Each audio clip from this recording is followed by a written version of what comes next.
I'm going to be joined today by a fellow passenger on the Audacity of Hope, the U.S. Vote to Gaza, Kathy Kelly of Creative Voices for Nonviolence. Yay! And sadly, we are not going to be joined by another Veteran for Peace passenger, Ken Mayers from Santa Fe. He unfortunately doesn't get into the conference until tonight. So he's going to miss being up here with us to talk to you all about what happened with this last Gaza Flotilla. But please, well, you won't even have to ask Ken. He will buttonhole you in the hallways and give you his version of what we've all been through. I want to thank very much Monica, who is here as helping us with getting everything together. And Monica, if you want to go ahead and hit the buttons for the slides and everything. What Kathy and I thought we would do is to let a series of slides start showing behind us. And we're not necessarily going to talk directly to the slides as they go through, as they cycle through. But every now and then we may look back and see something that triggers something that we want to tell you about. So I hope it's not too disconcerting. I don't think it will be. I think it'll trigger a lot of questions and answers that you all, or questions that you all have, and hopefully we'll have some answers. The Gaza Flotilla and the Free Gaza movement trying to break the naval blockade of Gaza. The naval blockade that's been going on now almost 5 years. A blockade that is making an open-air prison out of this place called Gaza. 1.5 million, 1.6 million people living in Gaza now, 25 miles long, 5 miles wide. A place that was just brutally attacked 2 years ago in a 22-day attack that the Israelis did that killed 1,440 people, wounded 5,000, and left 50,000 homeless.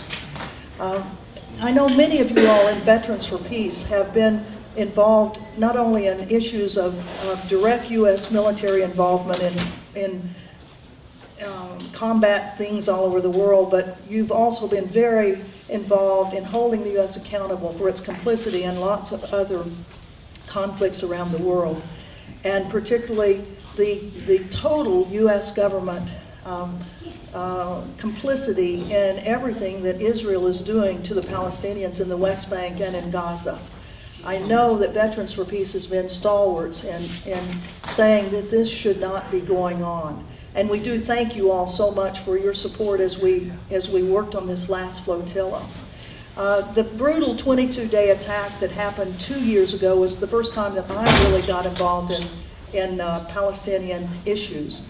I had been in the U.S. military for 29 years in the active army and then the reserves, and then I was a U.S. diplomat for 16 years. And I'll tell you one of the things, well, 16 years and then I resigned in 2003 in opposition to the war in Iraq. And since then I've been with wonderful groups like Veterans for Peace in trying to challenge our government policies, those policies that I've been a part of for most of my adult life.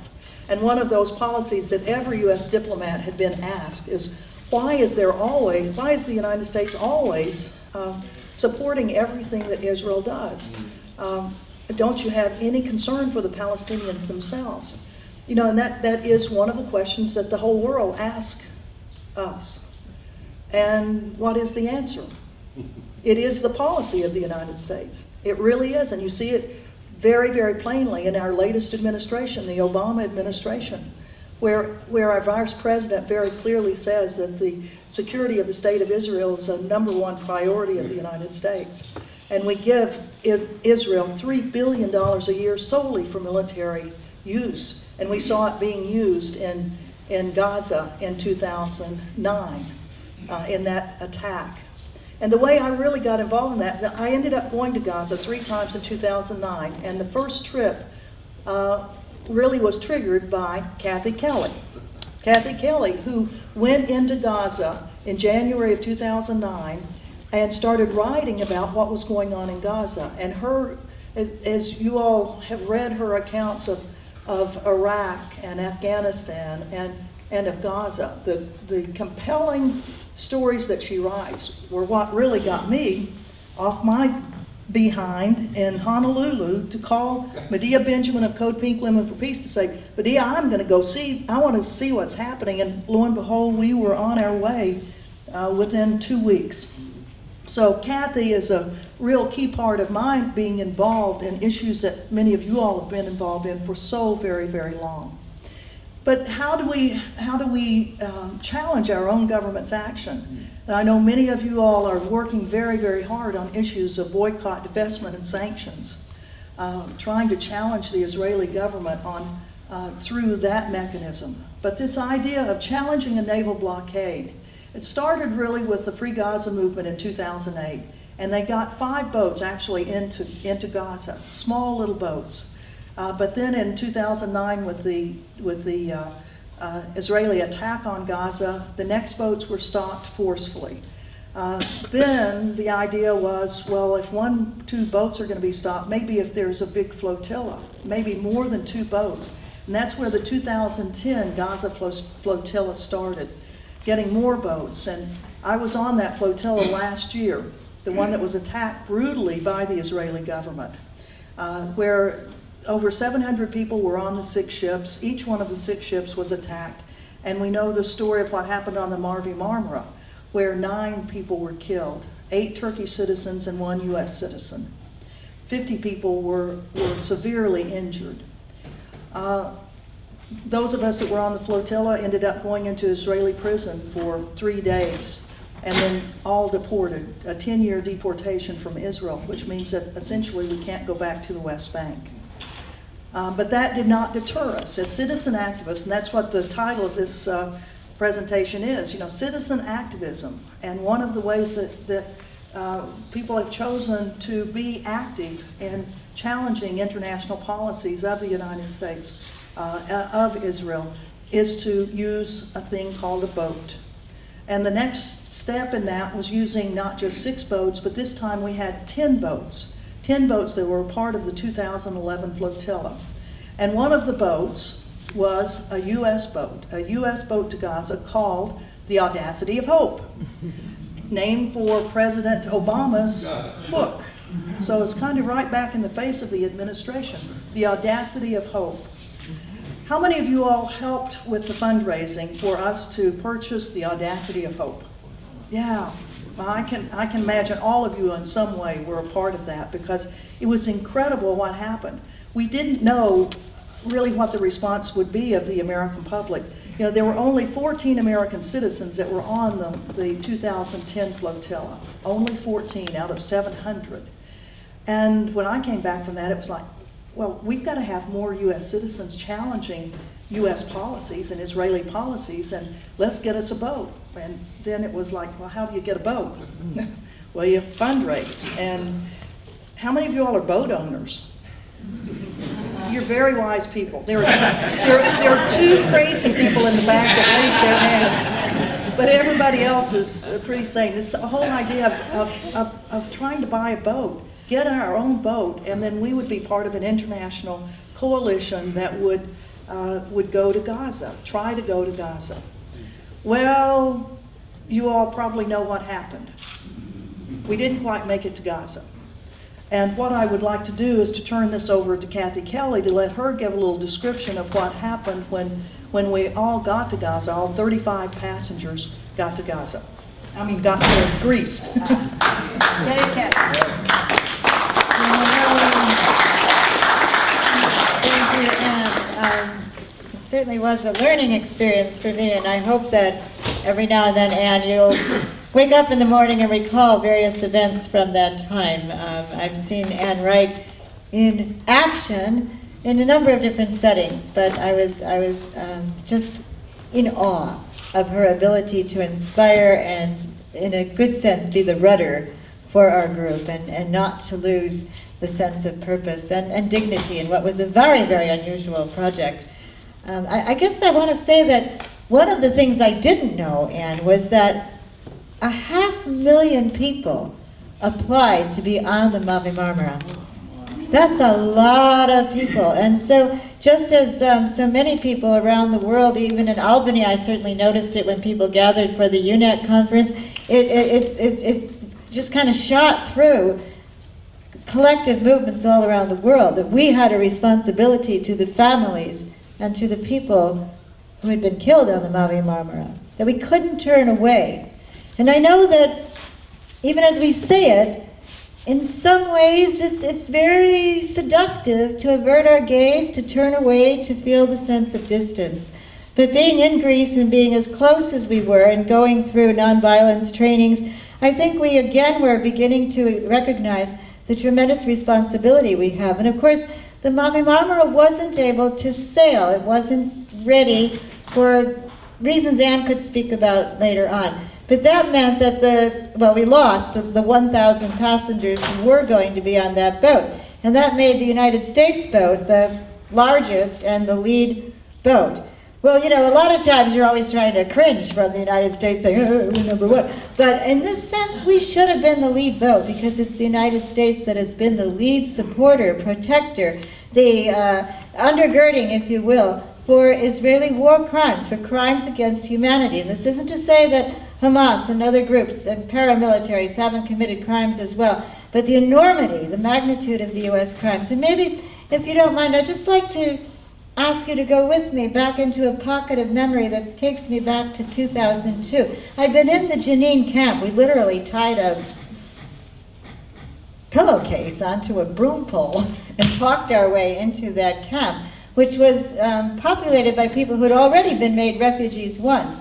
And the bombing of the Jenin camp, the sniping, the usage of civilians, including children, as human shields, was a terrible, terrible time. And some of these times have been replicated in Gaza. But there was one point when we were going out to try to help accompany people who were exhuming corpses that had been buried in the rubble. And it was the first time that people could go and try to retrieve the bodies of their loved ones. And I remember watching as teams of people were putting on surgical masks and getting out stretchers. And one woman was just beside herself, a Palestinian woman, and she came up and she jabbed me in the shoulder. I've never had this happen before, quite honestly, because my usual, regular experience is incredible hospitality in light of what my country represents. But she was angry, and she should have been. And I had my little spiral notebook in hand, and she said, "Put this in your notebook. It is your country that we hold responsible. It is you that we blame." And I just stammered. I said, "Oh, I'm sorry, ma'am. I don't pay my taxes." Well, what a ridiculous thing to say. But we do bear collectively that responsibility, and I'll always remember, in a sense as though they were tiny little veterans, the young boys bravely accompanying their fathers to pull the bodies and get them onto the stretchers. And those young boys had the faces of weather-beaten, weary old soldiers. And so are we all veterans together, and gripped, claimed by the people who need our voices. They can't, within Gaza, within this prison, get their voices out, because time and again they're stymied. We felt it too, because we were pretty stymied. We just hadn't realized that a small law firm would be able to exercise as much clout as it did. A Tel Aviv law firm filed a legal complaint that our boat wasn't seaworthy, and there began stalling and dickering and paperworking. And then it wasn't just happening to us, and meanwhile 2 other boats were outright sabotaged. And so it became clear that these boats were going to have a very hard time setting sail at all. And of course it was extremely deliberate. We were so fortunate to have Alice Walker with us. You know, she was very ready to make a connection between this project in all of its manifestations of the Flotillas and the freedom riders from this country. And that's our history. It can give us a reason to sit up straight. It can give us a reason to draw hope, because we come from the country that has in its history those people who, with those freedom riders, were so brave. I mean, they were beaten into comas, left in the back of buses, and when they emerged from their comatose state, they said, "We're going to keep going." People tried to keep them inside the bus that had been firebombed. Ku Klux Klan people trying to block the doors so they couldn't get off the buses. And whether it was a fire tank that exploded or a sheriff who came by, they did get off the bus, and they said, we're going to keep going. And Diane Bevel from Nashville said, we've got to grow this movement. And even though people knew that when they came into Jackson, Mississippi, they were going to jails and they'd be beaten on their way into the jail, those young students came in droves, and eventually, the hard-won successes of the Freedom Riders happened. Well, it is hard, and it's going to claim from us the very best that we have. But when we think about the enormity of the United States responsibility, I'd been in Gaza, as Ann said, just in the very final days of that Operation Cast Lead, when a bomb exploded once every 11 minutes overnight. Once every 11. I don't know anything about ballistics, but even I could tell that was fired from an Apache helicopter. That was a Hellfire missile. And then 11 more minutes. No, that was a 500-pound bomb. That was dropped from an F-16. You know how I got to know? Because the kids explained it to me. They knew the difference. So we went to the hospital in Gaza, the Al-Shifa hospital, and we went to the burn unit. And a man named Dr. Nafez Abu Shebhem, describing what they've been through, the traumatizing experiences. You know, you usually expect your MDs to be kind of cool, calm, and collected, and these guys were shaking. Dr. Nafez Abu Shebhem at one point put his head in his hands. For 22 days, he said, the world watched, and no country tried to help us. No country. So it's true, the heads of state, the elites, in capitals all around the world will pay obeisance to the United States and Israel, but civil society didn't. And that's one of the wonderful things about this flotilla. Civil society rose up, and people from countries all around the world said, we won't go along with it. It was a wonderful day to be outside the Spanish embassy. I mean, you couldn't imagine a more quaint, beautiful embassy overlooking the Parthenon, and they had walked inside their embassy. It was like a Monty Python show or something. They just said, thank you very much, and inside our glass. And they festooned it with their banners and flashed peace signs and sang songs. They took over that embassy. They stayed inside. They talked with the embassy representatives. We went over to check it out, and there was one kind of, I think he was a soldier, leaning on his hip against the side of the building, and that was it for security. It seemed so sane. Then you go to the United States Embassy, and we were arrested for sitting across the street. Twice. So we have a lot of work to do, a lot of work cut out for us. But I think that the Flotilla project was a step along the way that captured the talent, the dedication, and the hope of many, many, many people. And so many of you in your kind hearts have said to me something to the effect that you felt both outrage and relief. And thank you for that relief. People were heading toward possible serious harm if the previous situations had been any indication.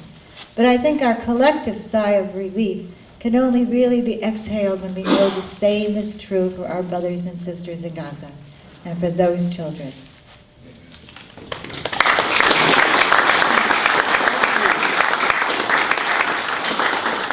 Thank you, Kathy. I mean, what Kathy has done and the places she's been and putting herself right in harm's way, to be there as an American challenging U.S. policies, whether it be in Iraq or in Benin or Afghanistan or in Gaza. We really admire what you do. Thank you. Well,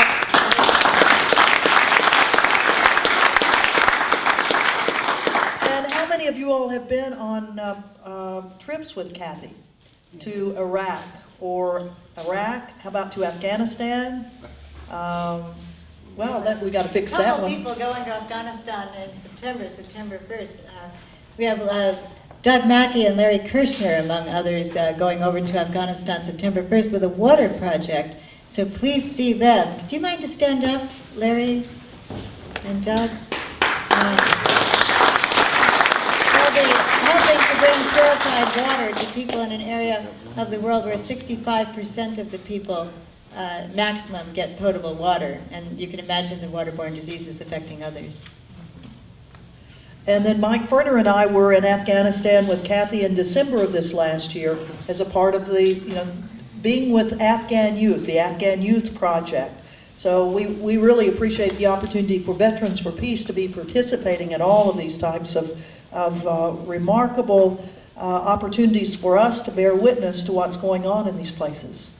Well, getting back though to the Gaza Flotilla, what happened? Well, we got us a ship. We named it the Audacity of Hope, and then passengers started arriving, 35 passengers from all over the United States. It was a wonderful selection of people, of age groups, ethnicities, geographic locations. It was thrilling to see all of these people finally arrive in Athens. And then, as Kathy said, what did they arrive to? Well, they arrived to a complaint that the Israeli Law Center had filed against us, a complaint that our ship wasn't seaworthy, and they hadn't even seen the ship.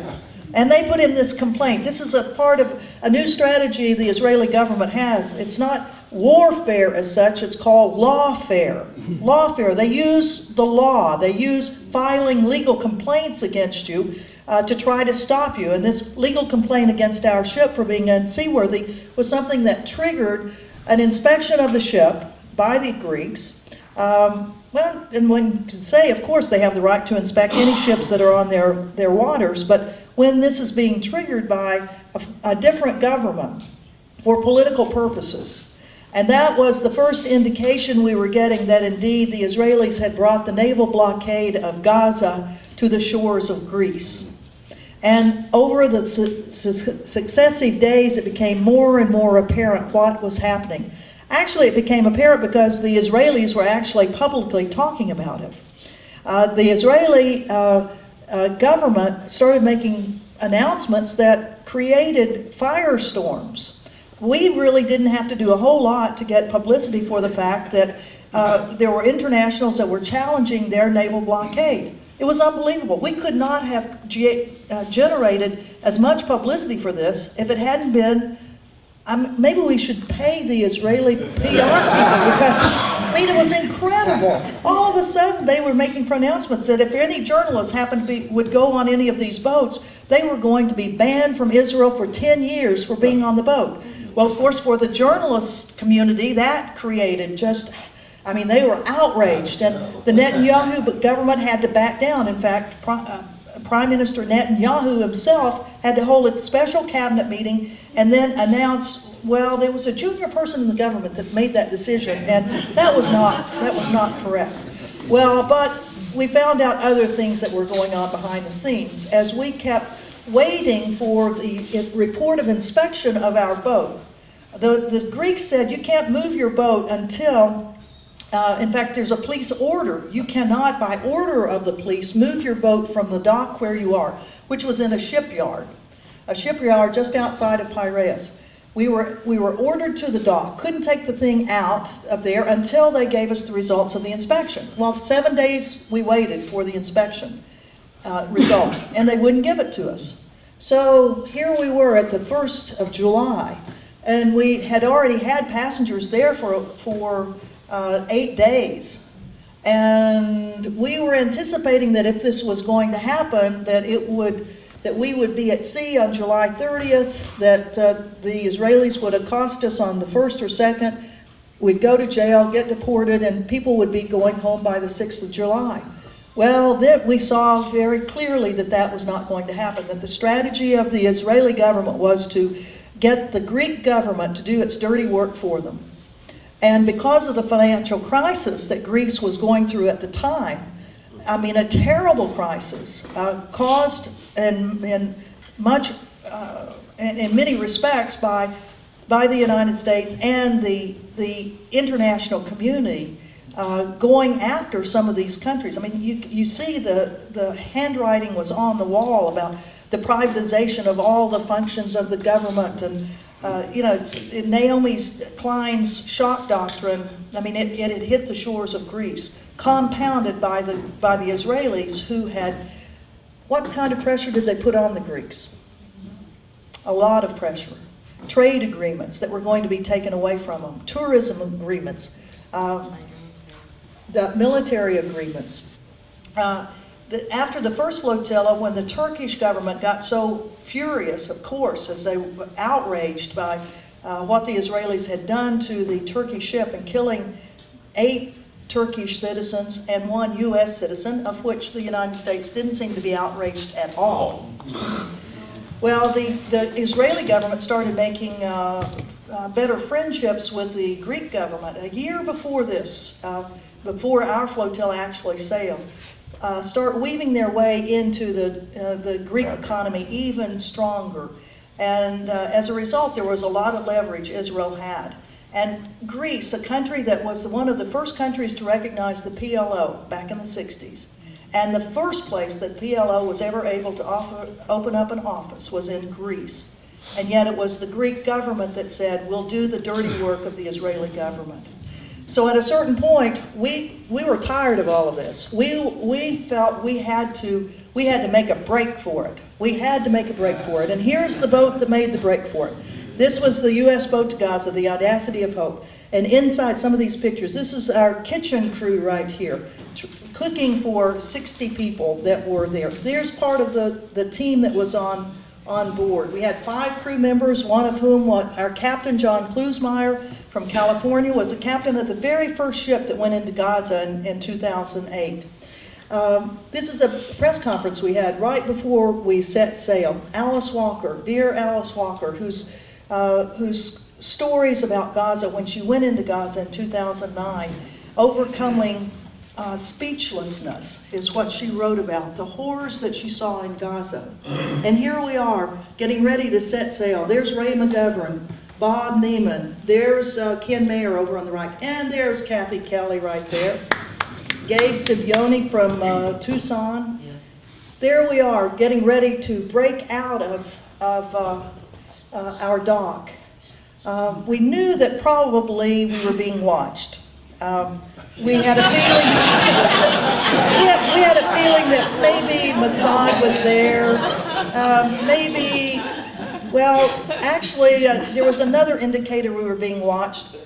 There was a Greek Coast Guard vessel that was in the shipyard, parked right behind ours. So, it was like every day they looked down to see what we were doing. And overnight. And overnight, there were people that were there. There were people that were supposed to be fishermen that didn't know how to throw a lure out. We were being watched. These are some of the people of our ground crew. But back onto the boat. This is Hetty Epstein, a family of a Holocaust survivor. Aaron, who was part of Democracy Now! We had a Democracy Now! Crew that was on board. We had CNN was on board, CBS. We had a reporter from The Nation and Democracy Now! Here's Alice Walker as we're getting ready to sail. Here's Ray McGovern and Brad Taylor from New York City. And there we have Ken Mayers, Veterans for Peace right there. Yep, that's me, Veterans for Peace. As we go through these slides, you'll see that we made it out about 2 miles before, all of a sudden from the port side, that's the left side, here came the Coast Guard vessel coming up to get right in front of us to stop us. And you'll see this young man right here. He spoke pretty good English. Captain, I beg of you, stop. And here's Captain John Klusmeyer saying, we have to leave. There's been sabotage on other boats. Here's the inspection report right here. We've completed everything that we need to have. We should sail. It's too dangerous in the ports in Greece. It didn't work. In fact, the next boat that came up unloaded these Ninja Turtles, the commandos. The commandos. I mean, and when they came up, it was like, holy smoke, I mean, what's going on here? And here I'm saying, we're unarmed civilians. Most of us are grandmothers, for God's sakes. Don't shoot us. These were fully armed and ready to shoot commandos who I think were as scared as we were, quite honestly. I don't think they've probably ever been deployed in that manner before. But John Klusmeyer, who knew that he had already broken a police order to take this boat off the docks. What were we going to do? Well, we had plenty of music, we had singing, we had all sorts of things going on there. As you can see now, the boat is back in a dock. Captain Klusmeyer said, we are not going to have casualties on this boat. That we are not, the confrontation is not with Greece, it's with Israel. And we, as peaceful, nonviolent people, we did not want to have any sort of confrontation with Israeli commandos either. So what did we do? We stopped, and at a certain point, an hour and a half of wrangling with the Coast Guard, finally Captain John said, I think it's time, we will go back to port. We cannot go any further forward, and if we try to, the commandos are going to board the boat, and we don't know what will happen. And I, as the kind of the senior person from our organizing committee, totally agreed with him. I mean, our purpose was not to cause injury to anyone or get ourselves in the position to have injuries. And we had already gotten the publicity we needed. People were, the media crews that you saw on board were already uploading things right then. We had tweets, is that right? Twitters. We had Twitters tweeting all over the place. And the world knew that the United States boat had already tried to escape. So we'd gotten publicity for that.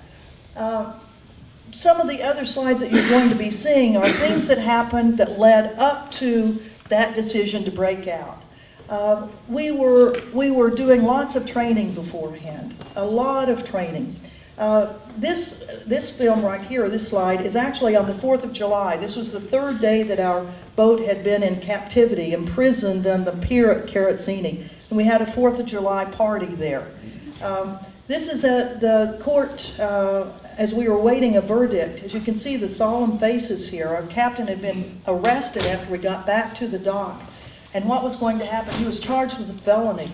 We were very concerned that he might be, he had already been in jail 4 days, and were they going to keep him in jail? We were waiting outside the courthouse to find out what the decision was. I mean, and this was getting a lot of international press. It was in the New York Times. It was in the International Herald Tribune. People were outraged that Greece had imprisoned, had arrested and put in jail an American captain. As you can see by my face, this is when John came out of the court, and they had released him without bail, allowing him to leave Greece. The charges, pardon? After 5 days. After 5 days, yeah, after 5 days. The charges are still there, but he is not, and he won't be going back. But we anticipate that the Greek government will drop those charges, because it will only be to their detriment if they try to prosecute him with the charges that they had. As you can see, here's a guy that really put his professional life on the line and took that boat out, knowing that he probably was going to be arrested for it. So we really owe a great debt of gratitude for Captain John Klusmeyer, who's from Monterey, California. Yay! You take over now and talk about the... Well, while John was in jail, a number of us heard Hetty Epstein say that she wanted to start a fast, and Hetty's doctor said that really wasn't a very good idea, but a number of others, Ken Myers and Medea Benjamin and I and others, we did start a fast across from the U.S. Embassy. And, you know, as I say, we were arrested for sitting across the street from the U.S. Embassy, so we were quite impressed when people in the Spanish embassy were able to not only occupy their embassy for 3 days, start a nonviolent fast, but also they were able to get their ambassador to talk to the Greek government, and the Spanish boat was ultimately released. The contrast is stark in terms of the United States government. I'm from Illinois. The senator of my state, on June 4th, that actually issued a report on his trip to Israel, in which he recommended, at the conclusion of his report, that if that flotilla ever set sail, United States Special Forces should occupy the boats and disable them. That's being protected by the senator from Illinois. And there have been other such statements, including Hillary Clinton, having indicated that she felt that we were provocateurs and that we were breaking the law, that we were criminal. We never said anything about going anywhere near Israeli waters. We wanted to go to Gazan waters. And there was very little support from the U.S. Embassy when Captain John Kosmeyer was in jail.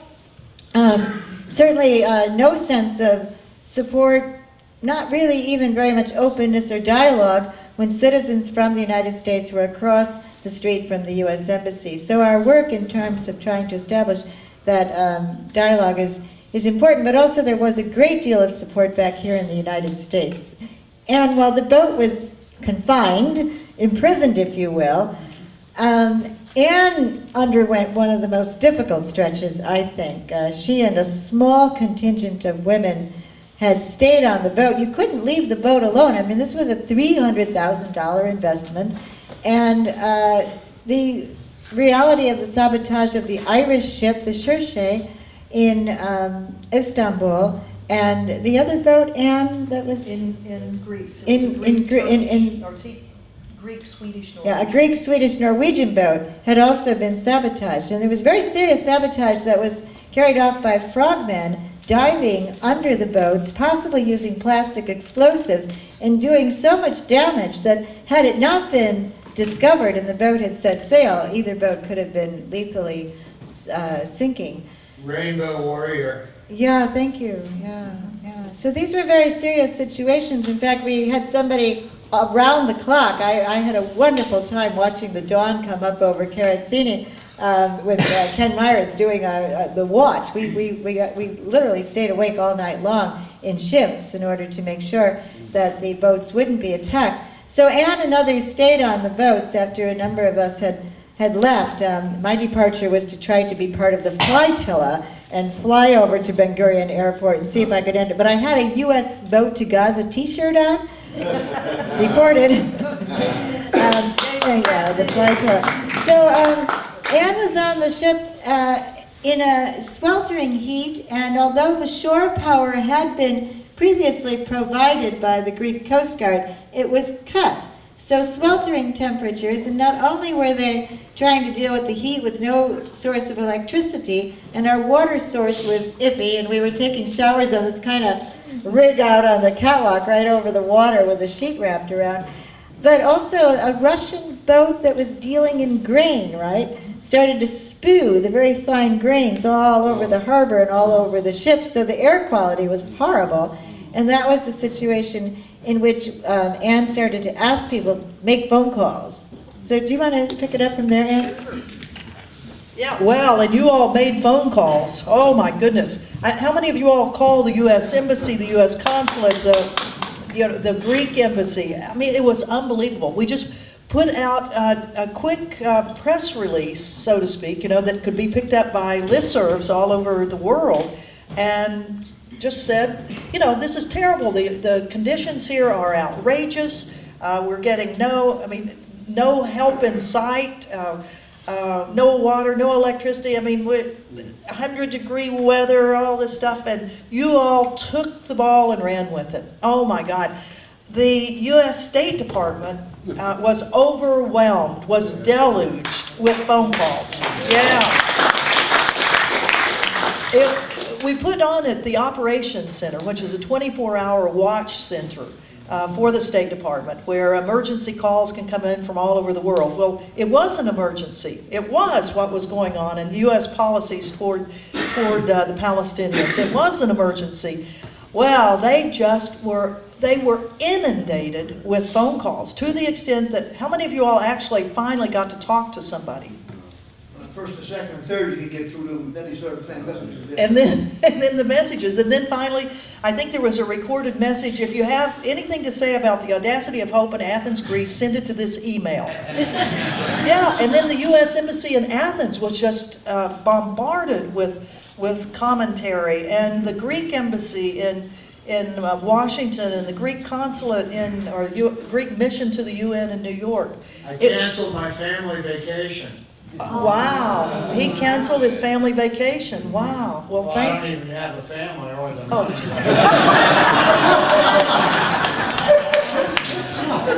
I love it. How many of you all created that sort of idea of I'm going to do something. Another one over here. Cancel my vacation. And you canceled your vacation. Well done. These two guys right there. Well, other people We were... all go together. There we go. Other people were saying, I'm having, and they did. They had, I'm calling my local newspaper right now, and I'm having them write about this. And a reporter will be in touch with you very, very soon. It was really a great outpouring. It made me feel good, and I hope it made you feel good that you were challenging your own government. What actually happened, though, was a big fat zero as far as what the United States government did. They didn't even call us. They didn't even call us. They had our numbers. They knew where we were because part of that pier we were on was a U.S. government pier. The U.S. Embassy had a facility right there on that pier. So they knew where we were, but not one person came down to talk to us. Which just shows you the level of, and I hate to say it, it's my old organization, the old State Department, that there wasn't one person in that embassy that was willing to come down and say, okay, maybe our government doesn't, our policies are not, we don't agree with that, but as American citizens, you do have the right to have us evaluating, come in and talking to you about the conditions that are going on that ship.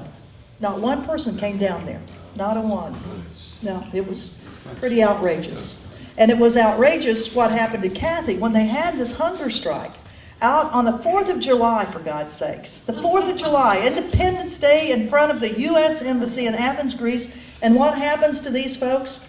Twice, not once, but twice, they were essentially arrested. They were hauled off the sidewalk, put in Greek police cars, and hauled into the police station and interrogated for, what, 3 hours the first time? Well, actually, Ken Myers has a gorgeous singing voice, and Medea Benjamin remembers the verses to every single song of every kind. So we sang our hearts out for 3 hours nonstop. We had a very benign arrest the first time. The next day, people were treated roughly, and that was when they had tried to go to the park across the street from the ambassador's home. And that was the day before the ambassador was throwing a big picnic, and so I think the word was out, get these people out of here. And so I think there is a dismissiveness, there's a tendency to think of us as a nuisance.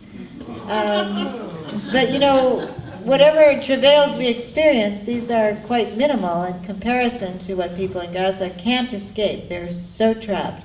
They're trapped under aerial bombardment, they're trapped by the enclosure, they're trapped by their own unemployment, they're trapped by impure water that they can't get an alternative to. And so I think it created a more of an indomitable spirit. I didn't see anybody complaining. In fact,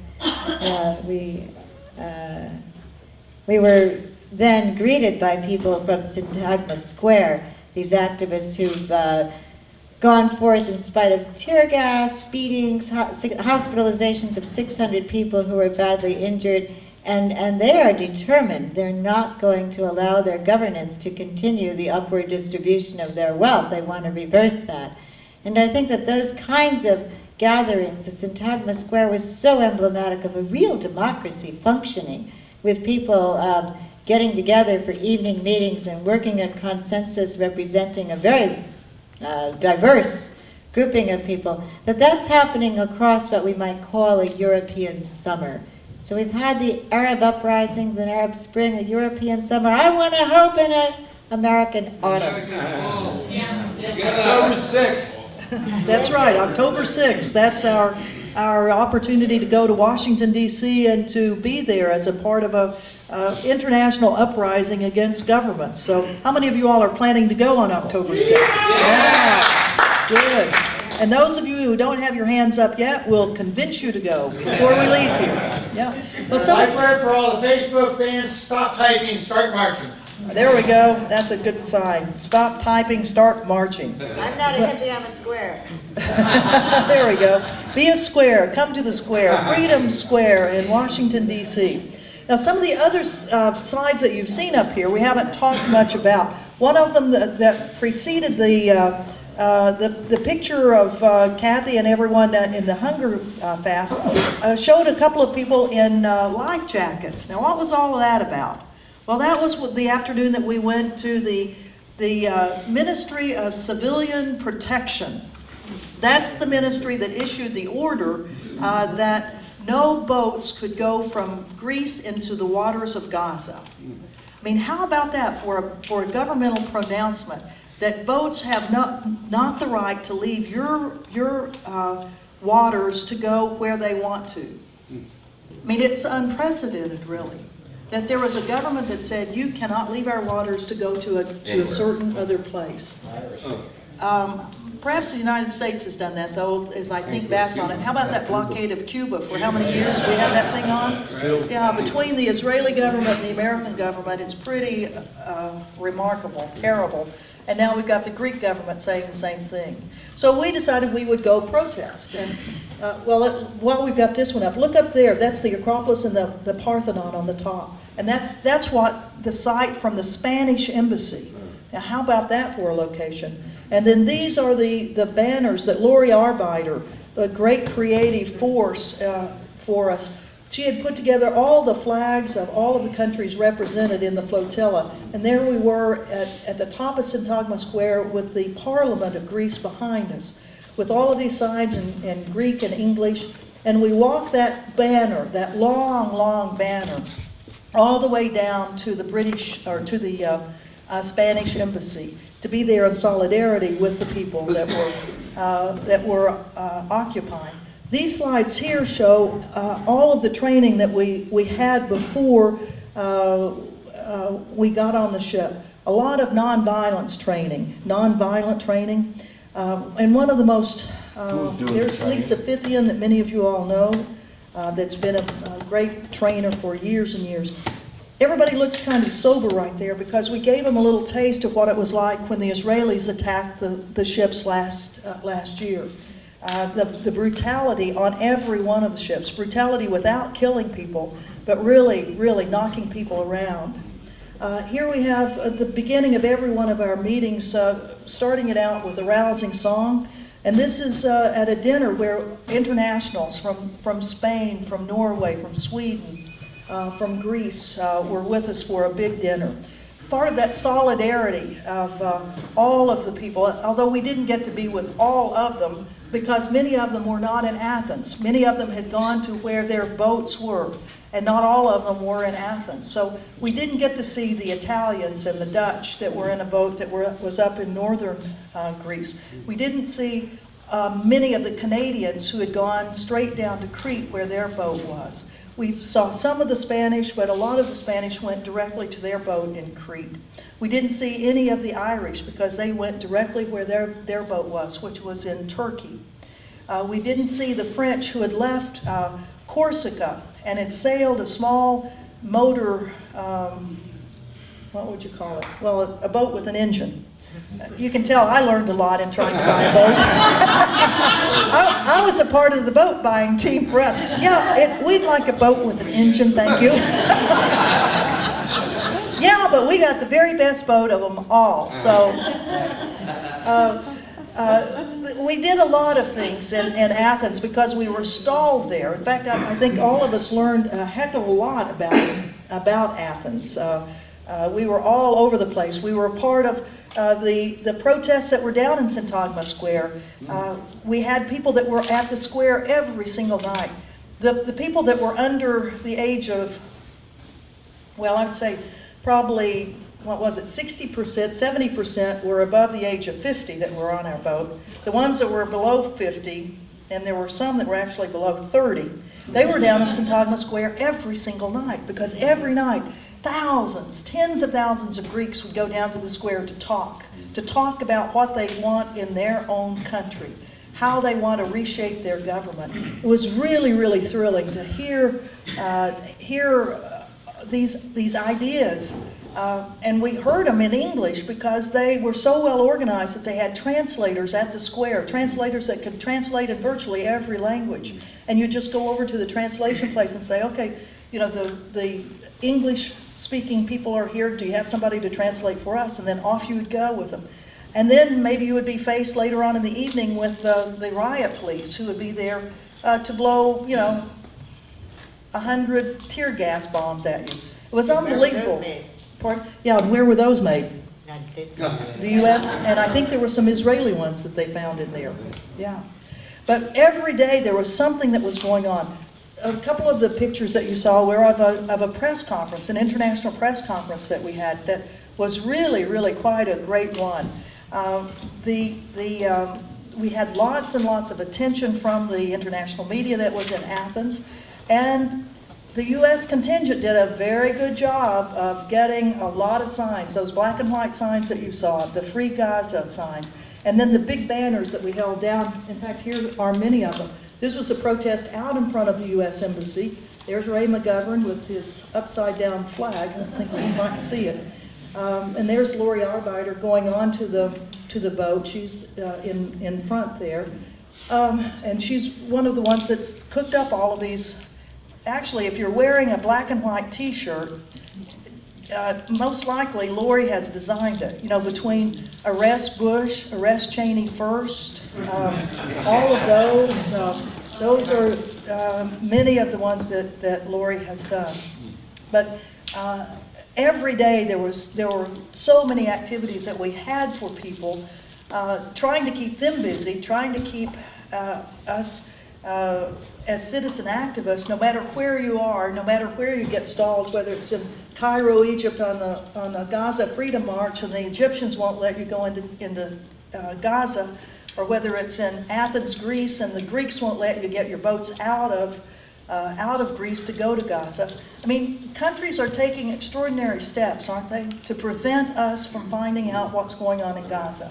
Yet we, the citizen activists, are using those events and what other countries are doing, the complicity of them, and turning it right back on them.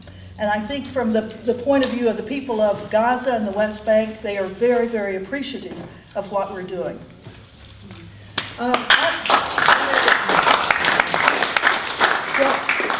Why don't we stop for a moment, and if you all have got questions, we'd be glad to answer them. Okay, yes? What's next for Gaza and the flotilla? Yeah, what's next for Gaza and the flotilla? Well, first, for the Palestinians, of course, in September is going to be coming up the discussion in the UN General Assembly about statehood for Palestine. Right. And there's going to be a lot of very, very important things that'll be happening. I mean, the discussions between the Palestinian Authority, Hamas, Fatah, that's one aspect of it. The U.S. Pressure that's going to be going on the countries that have already recognized the right for Palestine to exist. What do we do? How do we influence that? Well, there's going to be a lot of action going on in New York. So if the week before the 15th, if you have any extra time, coming to New York would be very, very helpful for us. And other things that are going on. It's not just the naval blockade that we're trying to break. We're trying to break all sorts of other aspects of that open-air prison. And we still have land convoys that are trying to get into Gaza, trying to challenge the notion now that the new Egyptian government has put out that they have opened up the borders, the Rafah border with Gaza, and that people can go freely and goods can go freely back and forth. Well, it's absolutely a lie. That border is closed. It is closed. It was open for a little while, and hundreds of people, not thousands, but hundreds got through for a period of about 10 days, but then it's now closed back up. So trying to keep pressure on from the ground passageways is very important. We've had a Spanish land convoy that tried to get in about 7 days ago, and they've been stalled there. A convoy from South Africa has come all the way up the length of Africa and is now trying to get in. We've had bicyclists that have bicycled all the way down from Europe that are trying to get into the West Bank. We have an American sailor, a sailboat, 32-foot long sailboat, has sailed from Galveston, Texas. We didn't even know about it until he got to Gibraltar. And all of a sudden here came an email. He finally heard that there was this Gaza Flotilla that was trying to get into Gaza, and he thought he would contact us, and he's actually trying to go to the site of the attack, the Israeli attack on the USS Liberty, the U.S. Navy ship, that 44 years ago in 1967, where, 42 American sailors were killed, 187 were wounded, when the Israelis attacked that ship and almost sunk it. 5 torpedoes sent at it, one of them hitting it, almost sinking it. Well, here's this guy from Galveston, Texas that has just independently decided he's going to sail his sailboat there off the coast of Egypt, off El Arish, and he's going to do a ceremony there. Well, that ceremony, no doubt, is going to cause quite a bit of international attention, as probably both the Egyptian and the Israeli navies go after him. But the president of the USS Liberty Veterans Association, Joe Metters, who was on the Gaza Flotilla last year and was also with us in Athens this year, is in touch with him so that we can make sure that every action that people are taking gets appropriate notice and publicity. You asked about the flotilla. Is there going to be another flotilla? Well, I would say yes. I mean, we have one of the 10 ships that did finally get as far as 50 miles off the shore of Gaza, and it was stopped by the Israeli government, by the Israeli commandos. It was stopped and taken, and the 12 people that were on board were taken into Ashdod and then deported. So we have 9 ships left. We have 9 ships left. Now they are still impounded, all with the exception of one of them, are still in Greek waters, and we are waiting for the Greeks to finally release them, to include the Audacity of Hope. They are holding them on the orders of the Israeli government, no doubt, and the U.S. government, because they know exactly what's going to happen when they release them. We're going to sail them again. I mean, that's what they're there for. So it's going to take a while before those boats are released, but eventually they will be released, and eventually they will be going again until we break that naval blockade of Gaza. Okay? Ship taken 50 miles off the coast. Is that not piracy in international waters? And well, I would consider it definitely piracy. Well, if you look at what other nations do to to include the United States of America, it seems like nowhere is one safe from other governments' attentions. We maintain that it is not the right of the Israelis to board us out in international waters. The American government boards ships all over the world in international waters. So we will maintain our position that it's piracy, that it's inappropriate for them to be doing that, but they will maintain their position too. there's no legal action worthy of publicity to go after on that count. Yeah. Well, there are a variety of legal opinions on it. On both sides of it. The Center for Constitutional Rights has a legal opinion out saying it is inappropriate for them to be doing it. I mean, it's a good legal brouhaha back and forth. But who's got the biggest boats and the biggest weapons? They do what they want to, just like the U.S. Let's see, Liam? My husband and I used to live on a sailboat, and when we would go into other countries, you have to check in with the harbor master, and you're supposed to check out when you leave, but you don't have to say where you're going. And so, could you have not just said, we're going to, Sail. we're just going for a trip. But once you were out of the Greek waters, then couldn't you have challenged the Israelis in international waters? Well, yeah, that's the theory of it all. That's the theory. But the practicality is when a government says, by their own government order, you cannot sail to a certain place. I mean, that's wrong. They shouldn't be able to say that, but they do. And when they identify specific boats and say, we're not even going to let you leave here. We're going to keep you tied to port because we know what you're going to be doing for political reasons, and we don't agree with your political reason. So it's all just totally outrageous, and it violates every single precept that one has about the ability to travel on the high seas, to